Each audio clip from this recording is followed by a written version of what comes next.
Dans la première partie de ce reportage, nous avons vu en quoi consiste l'année des mathématiques qui commence dans quelques jours. Rejoignons Ewan et Monsieur Torossian pour voir les grandes étapes de cette initiative. Pouvez-vous nous donner quelques grands événements qui se dérouleront dans le cadre de l'année mathématique ? Alors Ewan, donc on a donc cette journée de lancement dans une dizaine de jours, le 2 octobre à Paris, à la Sorbonne, avec le ministre de l'Éducation nationale, Antoine Petit, le PDG, et j'espère Madame Vidal, ministre de l'enseignement supérieur. Donc sont invités à peu près 800 personnes pour cette journée de lancement et on aura une trentaine d'exposants. Ça va être vraiment très très bien. Alors au mois de janvier, fin janvier, exactement autour de la dernière semaine, autour du 29 janvier, nous aurons une semaine mathématiques et informatique partout en France. Mathématiques et numérique, qui inclut évidemment l'enseignement de l'informatique.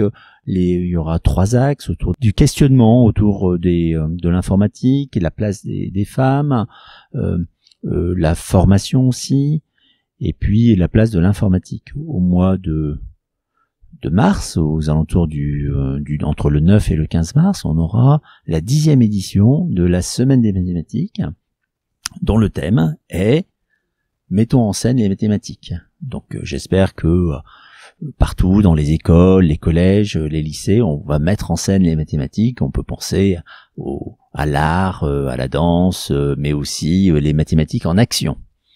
Donc au mois de mai, il va y avoir un très très gros événement, quelque chose qu'on n'a jamais fait avant. Ça s'appelle le Grand Forum des mathématiques vivantes. Ça sera à Lyon du 13 au 16 mai 2020. On attend 2000 personnes.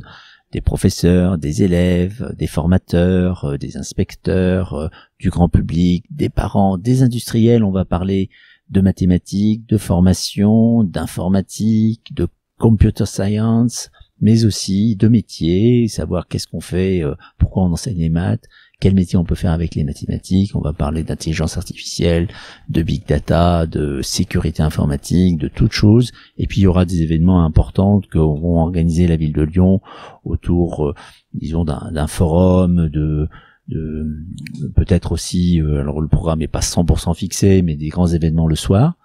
Et puis au mois de juillet, il y aura une délégation française menée par Cédric Villani à Shanghai, en Chine. Il y aura le 14e congrès de l'International, ICEM. Alors, en gros, ça veut dire que c'est le congrès international où on parle de l'enseignement des mathématiques. Des gens très sérieux et très importants qui se réunissent tous les 4 ans pour parler de mathématiques et comment on doit mieux enseigner les mathématiques. Donc ça, c'est à peu près les 6 ou 7 événements majeurs. Et alors, il y a quelque chose de très important et qui est le point de départ de l'année des maths, c'est ce que le CNRS va faire. Donc je t'ai dit que le CNRS était le Centre national de la recherche scientifique. Il y a plein de chercheurs en physique, en mathématiques, en toutes sortes de choses comme ça. Et les chercheurs en mathématiques et les enseignants-chercheurs dans l'université ont décidé que cette année, ils allaient s'occuper de la formation de nos professeurs de collège et de lycée. Et donc dans les universités, il y a à peu près une 50aine d'une grosse université en France. On a des laboratoires de mathématiques. Eh bien, on va organiser des rencontres de formation sur 1 ou 2 journées où les professeurs, peut-être ton professeur, pourra venir à Tours, par exemple, suivre une formation sur les mathématiques. Et donc, ça va durer une journée entière. Et donc, les chercheurs vont montrer un peu ce qu'ils font sur des thématiques, les probabilités, l'informatique, les mathématiques appliquées, les mathématiques fondamentales. Et puis l'après-midi, on va travailler en atelier, on va essayer de fabriquer des sujets qui pourront ensuite être travaillés avec les élèves. Voilà, notamment pour le baccalauréat en 2021. Ça te concerne pas encore, mais bientôt, d'ici 3-4 ans, tu pourras peut-être profiter des formations qu'ont eu tes professeurs, tes futurs professeurs du lycée. Voilà, ça c'est les gros événements. Et puis à côté, il y a plein d'autres choses. Et on a repéré des centaines d'actions. Ici à Avoine, par exemple, il y aura sans doute une action et qui sera repérée et indiquée dans le guide de l'année des maths. Mais aussi, on a des sites internet qu'on trouve sur le site EduScol, le site du ministère et le site aussi du CNRS. Donc il faudra aller souvent sur le site puisque toutes les actions seront mises en valeur. Quel rôle allez-vous jouer personnellement dans cette initiative ? Alors, j'espère un rôle important, mais en tous les cas un rôle fédérateur, puisque la mission que j'anime auprès du directeur général, je suis conseiller spécial, et donc la direction générale, c'est dans le ministère de l'Éducation nationale à Paris. On a un bureau avec quelques collaborateurs et on essaye de travailler sur justement l'année des maths. Donc je travaille tous les jours avec mes équipes et le CNRS sur cette année. Donc on se réunit, on a des réunions avec un comité de pilotage. Alors le comité de pilotage est présidé par Étienne Gis. Alors Étienne Gis, c'est quelqu'un de très très important en France. Il est académicien, c'est un grand mathématicien.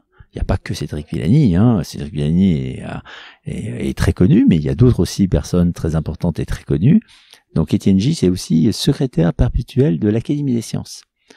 Donc c'est lui le grand chef de l'Académie des sciences et il nous aide beaucoup dans cette année des mathématiques. Et on a plein d'actions, plein de personnes. Donc c'est assez compliqué d'organiser un événement comme ça tout au long de l'année. On a publié un guide, donc il y a toute une équipe qui a essayé de travailler pour éditer une sorte de guide d'une 30aine de pages qui sera dévoilée le 2 octobre. Et donc la mission que j'anime doit suivre un petit peu toutes ces actions, les coordonner, faire en sorte que tout le monde aille dans la bonne direction et que on puisse être un petit peu à l'heure quand on a des échéances comme ça très compliquées à organiser. Et puis aussi la mission que j'anime doit continuer le travail qu'on a commencé l'an passé. Et c'est un travail de longue haleine qui se passe partout en France et c'est notamment sur la formation des enseignants, la construction de laboratoires. On aura peut-être ici à Avoine prochainement un laboratoire de mathématiques.